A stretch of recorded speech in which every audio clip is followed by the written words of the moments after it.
Okay, so are you ready to unlock some serious word power? We're going on a deep dive today, exploring those expressions that really make your communication pop. Yeah, I love that. Make it pop. And we're talking about words that are just, brimming with evocative power, ready to be unleashed. Totally. Words like send chills down your spine. Ooh, just saying it. Or intoxicating. Now that's a word. And we can't forget about shroud or facet, even delve into. Oh, and lofty. That's a good one.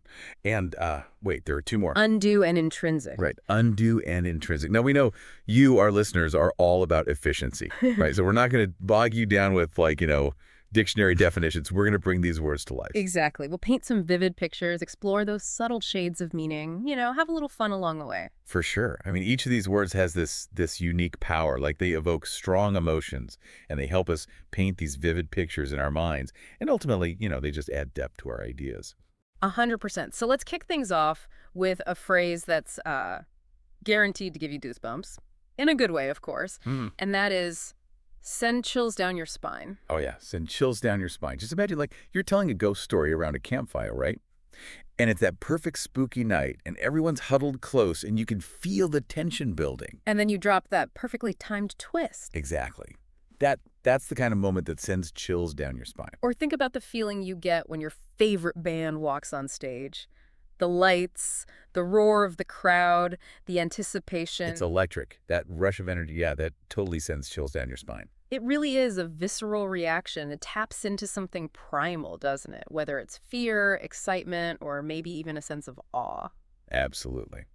Now let's shift gears a bit. Let's talk about something, well, a little more intoxicating. Intoxicating. Now, there's a word that packs a punch. I know, right? And it goes beyond just like, the literal feeling of being, well, intoxicated.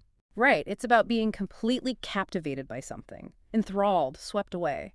Like, have you ever walked past a bakery and gotten hit with that amazing smell of fresh bread? Oh, It's yeah. like you're powerless to resist. It draws you in. Absolutely. It's intoxicating. Or how about the feeling you get when you're lost in a really good book? When you just can't put it down. You're completely absorbed in another world. That's intoxicating too. It's that feeling of being utterly engaged and energized by something you love. Love that. Mhm. Now, what if we want to describe something, hidden or mysterious? Maybe even a little secretive. Then we might say it's shrouded. Shrouded. Like, picture this, a dense fog rolling in, slowly blanketing a landscape. It conceals everything beneath it. Oh, I love that image. It creates such a sense of mystery, doesn't it? It does. And, shroud isn't just for physical things either. Mm. We can talk about a person's past being shrouded in mystery, or, say, like, a company's financial dealings being shrouded in secrecy. Exactly. It adds that element of intrigue, the unknown. Now, speaking of things with multiple layers, that brings us to facet. Ooh, facet. Mm. Okay, so imagine a beautiful, sparkling diamond. With all those different surfaces catching the light. Exactly. And just like a diamond has all those facets, Yeah. so do complex ideas, situations, or even people. It's a reminder that things are rarely just one-dimensional. Right. Like a character in a book might have both positive and negative qualities, or a challenging problem might have several different angles to consider. That's a good point. And to really get to the bottom of something, we often need to delve into those different facets. Delve into. That's a great word for anyone who loves to learn and explore. It suggests a real deep dive. Totally.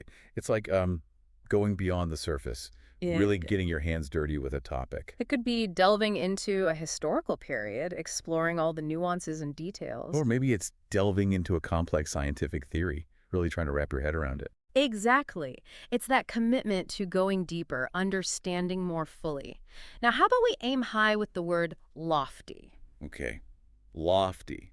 It's a word that just makes me think of, like, reaching for the stars. Exactly. Lofty suggests something noble, elevated, something aspirational. Like setting lofty goals, Mhm. really aiming high in your career. Or maybe it's about striving to live by a set of lofty principles. It's inspiring. It pushes us to dream big, and to believe that we can achieve great things. It does. But of course, it's also important to stay grounded and avoid any undue stress or worry. Ah, yes, undo. Like, I think we've all been there, right? Mm. Stressing over something that, in the grand scheme of things, just isn't that big a deal. Absolutely. It's about recognizing when something is excessive, unwarranted. Like staying up all night worrying about a tiny little problem that'll probably work itself out anyway. Or maybe it's agonizing over a comment someone made that was probably totally harmless. Right. Sometimes we just got to let go of those undue burdens and just focus on what truly matters. Which brings us to our last word, intrinsic. Intrinsic. Now, this is a word that speaks to, like, the core of something, the heart of the matter. Exactly. It's about the inherent value of something, the qualities that make it special regardless of anything else. Like, imagine standing in front of a breathtaking natural landscape. You know, something completely untouched by human hands. Yeah. That's intrinsic beauty. It's just there in its essence. Or think about the intrinsic motivation that drives an artist to create. It's not about fame or money. It's about the pure joy of expressing themselves. Love that. It's about passion and purpose. It really is. Well, we've covered a lot of ground today, haven't we? We've explored some seriously powerful words, from spine-tingling chills to the intoxicating beauty of language. And we've delved into the nuances of meaning, haven't we? We sure have. So I guess my final thought for our listeners today is this. Now that you have these words in your arsenal, how will you use them? How will you weave them into your communication? Great question. Will you use them to express yourself more vividly, to connect with others on a deeper level, to make your ideas truly stand out? The power is yours. And that's a wrap on this deep dive. We'll catch you next time, Word Explorers. Happy wordsmithing, everyone!